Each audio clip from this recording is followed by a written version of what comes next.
What's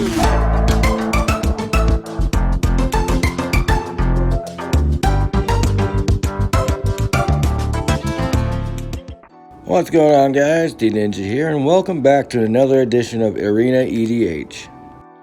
Here we analyze the pros and cons of a commander, the bones for a basic deck, and then I give you my final thoughts and grade on the commander as a whole. So today's commander is a personal favorite of mine from the new Innistrad set. It's Runo Stromkirk and his flip side, Krothus Lord of the Deep. So Runo, when he enters the battlefield, you can put a creature from your graveyard on top of your library, and at the beginning of your upkeep, if you have a creature with mana cost 6 or greater, you can flip Runo over. And on the flip side, Krothus Lord of the Deep has flying, and whenever he attacks, make a token tapped and attacking that's a copy of another creature that's attacking. But if that creature is a Kraken, Leviathan, Octopus, or Sea Serpent, you create 2 tokens instead. I'll get into more of that here in just a minute. Let's jump right into the pros and cons. For the pros of Runo, you have colors. Being a Dimir, you have access to tutors, board wipes, counters, card draw, you name it, you probably have it in Dimir colors. Number 2, we have the ability.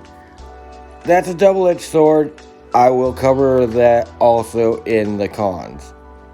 So, the Krothus side of the ability is amazing. Making tokens, closing out the game quicker is always better, because most of the time, Runo is going to be your finisher.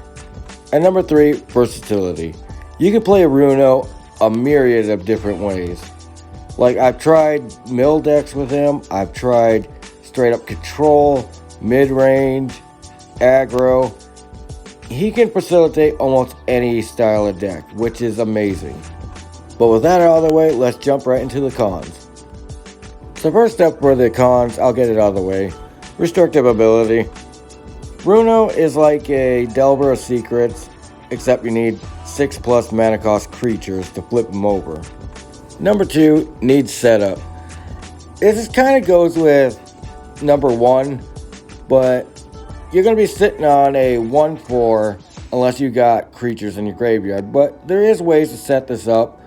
You can stack your graveyard with mill, self-mill, all of that stuff. But at the end of the day, you're going to need setup, and that's a lot of cards to go through. And number 3, not budget friendly. It's no secret, Runo, you're going to need a lot of rares, a lot of mythics to get this deck to work and function properly. I have made budget versions of Runo decks, and I can honestly tell you, they just do not work. So with that out of the way, let's jump right into the bones of a basic Runo deck.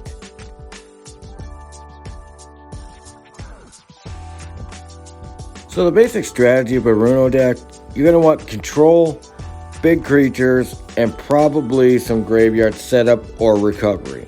Obviously, this all depends on how you intend to build the deck, so I'll go with a basic mid-range strategy. And with that out of the way, let's jump right into some recommended cards. So first up for the recommended cards, I recommend Hullbreaker Horror. It has flash, can't be countered, and when you cast a spell, choose one. You can either return something to your opponent's hand, or you can return something to your hand. It helps you dodge removal, or if they're doing like a cleric class or something, you can reset them back to level 1. So this one's a little more of a niche kind of card. If you're doing more of a draw, control build, you're gonna out-resource people, then this is the card for you, Nadir Kraken.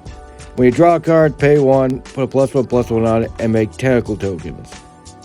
This card's not for every build, but I do recommend you at least try it at 1. So this one's a little more for the self-mill, mid-range style decks. It's Garuda, Doom of the Depths. When he comes into play, you mill 4, and then put a card with an even mana cost into the battlefield. But you do have to build your deck around it, because if you have a bunch of stuff without even mana cost, you're gonna whiff a lot. So you do have to build around it. But I do recommend trying them out, just like the last card in the Nadir Kraken. I suggest trying them out. So next up we got Sea Dasher Octopus. In more creature-heavy builds of Runo, this card will draw you a ton of cards. You can mutate it onto something, and it's just generally a good card. I recommend it highly. So starting out the control package, what a better spell than Counterspell. Just straight up pay 2, counter anything. Doesn't get any more simpler and doesn't get any more easier than that. Next up we got Siphon Insight. Honestly, one of the best cards to come out in the last couple of years. It lets you steal spells from your opponent, and it also has flashbacks, so you cannot ask for a better Dimir card. This one's a little more of a budget option, which I didn't even know it came in common. It's Spell Pierce.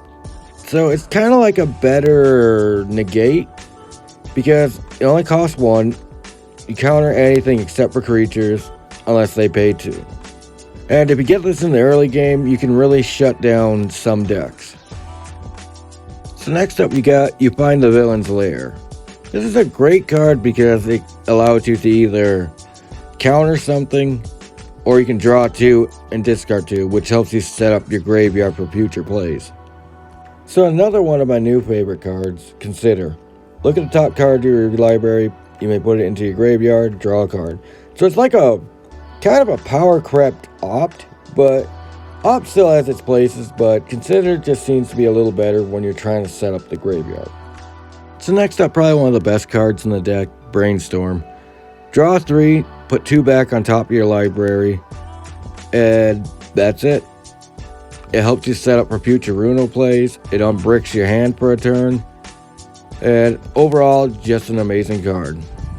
So this card you don't have to play if you don't feel like spending the Mythic on it. It's Grim Tutor. Pretty much search for anything, lose 3 life. However, I do highly recommend you spend the Mythic on this card, because not only will this make your Runo deck better, it'll make all of your black decks better.